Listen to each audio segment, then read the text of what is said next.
रामायण और रामचरितमानस दोनों ही भगवान विष्णु के अवतार राम को दर्शाने वाले महान ग्रंथ हैं।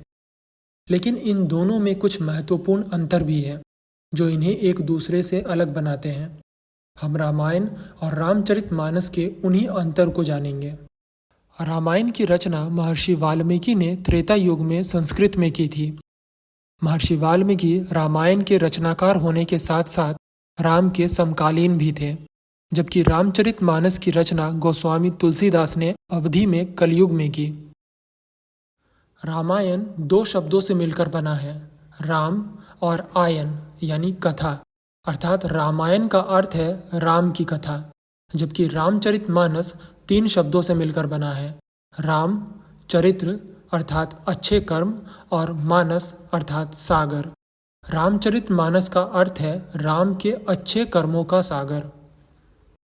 रामायण को 7 भागों में बांटा गया है जिन्हें कांड कहते हैं। वहीं रामचरितमानस में भी 7 भाग हैं, लेकिन तुलसीदास ने युद्ध कांड को लंका कांड का नाम दिया है। रामायण को श्लोक के रूप में लिखा गया है जिसमें कुल 24,000 श्लोक हैं, जबकि रामचरितमानस को चौपासी के रूप में लिखा गया है। रामायण भगवान राम की वास्तविक कहानी है, जबकि रामचरितमानस रामायण की पुनः रचना है। तुलसीदास ने रामचरितमानस में वाल्मीकि रामायण का वर्णन भी किया है। रामायण के अनुसार राजा दशरथ की 350 से अधिक रानियां थीं।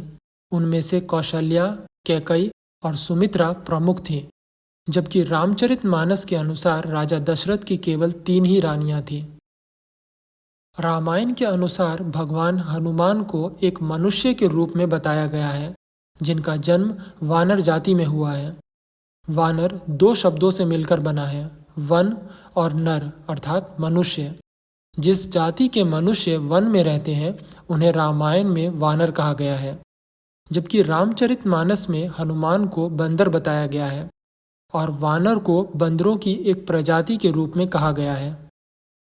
रामायण के अनुसार राजा जनक ने कभी भी सीता का स्वयंवर आयोजित नहीं किया, बल्कि जब भी कोई शूरवीर व्यक्ति जनक से मिलने आते थे तो वे उन्हें शिव धनुष दिखाते और धनुष को उठाने का निमंत्रण देते। एक बार जब विश्वामित्र राम और लक्ष्मण के साथ राजा जनक से मिलने गए तो जनक ने राम को शिव धनुष दिखाया।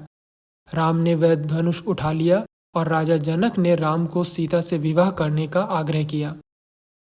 जबकि रामचरितमानस के अनुसार राजा जनक ने सीता के विवाह के लिए स्वयंवर का आयोजन किया था और यह शर्त रखी थी कि जो शिव धनुष को उठा पाएगा उसी से वे सीता का विवाह करेंगे। राम के सिवाय और कोई इस धनुष को उठा नहीं पाए। राम ने न केवल धनुष को उठाया बल्कि उनके हाथों वह धनुष टूट भी गया, जिसकी ध्वनि सुन परशुराम बहुत क्रोधित हुए। रामायण के अनुसार सीता ने वास्तव में सारी यातनाएं सहन की थी। रावण ने बलपूर्वक सीता को अपने रथ में बिठाया और जब राम ने रावण का वध कर सीता को बचाया तब राम ने सीता की पवित्रता की मांग की, जिसके लिए उन्हें अग्नि परीक्षा देनी पड़ी। जबकि रामचरितमानस के अनुसार सीता का कभी अपहरण हुआ ही नहीं था, बल्कि वन में रहते हुए राम ने सीता का प्रतिबिंब बनाया और असली सीता अग्निदेव के पास रह गई। बाद में जब राम ने रावण का वध किया तब अग्नि परीक्षा के दौरान असली सीता पुनः वापस आ गई। रामायण के अनुसार राम और रावण के बीच युद्ध 2 बार होता है। एक बार युद्ध के प्रारंभ में राम और रावण के बीच युद्ध होता है जिसमें राम रावण को अपमानित कर छोड़ देते हैं। दूसरी बार युद्ध के अंत में पुनः दोनों के बीच युद्ध होता है जिसमें राम रावण का वध करते हैं। जबकि रामचरितमानस के अनुसार राम और रावण के बीच केवल एक ही बार अंत में युद्ध होता है। रामायण में राम को मर्यादा पुरुषोत्तम बताया गया है, जिसका अर्थ है कि राम उत्कृष्ट आचरण वाले एक श्रेष्ठ पुरुष हैं, जबकि रामचरितमानस में राम को परमात्मा की तरह दिखाया गया है जो भगवान के अवतार हैं। रामायण की गाथा तब समाप्त होती है जब सीता के धरती में समा जाने और लक्ष्मण के सरयू नदी में प्रवेश कर जाने के बाद राम भी सरयू नदी में प्रवेश कर परम धाम को चले जाते हैं। जबकि रामचरितमानस का अंत लव और कुश के जन्म पर होता है। रामचरितमानस में राम, सीता और लक्ष्मण की मृत्यु का कोई वर्णन नहीं है। इस तरह रामायण और रामचरितमानस दोनों राम के जीवन का वर्णन तो करते हैं, लेकिन दोनों एक दूसरे से कई पहलुओं में भिन्न हैं।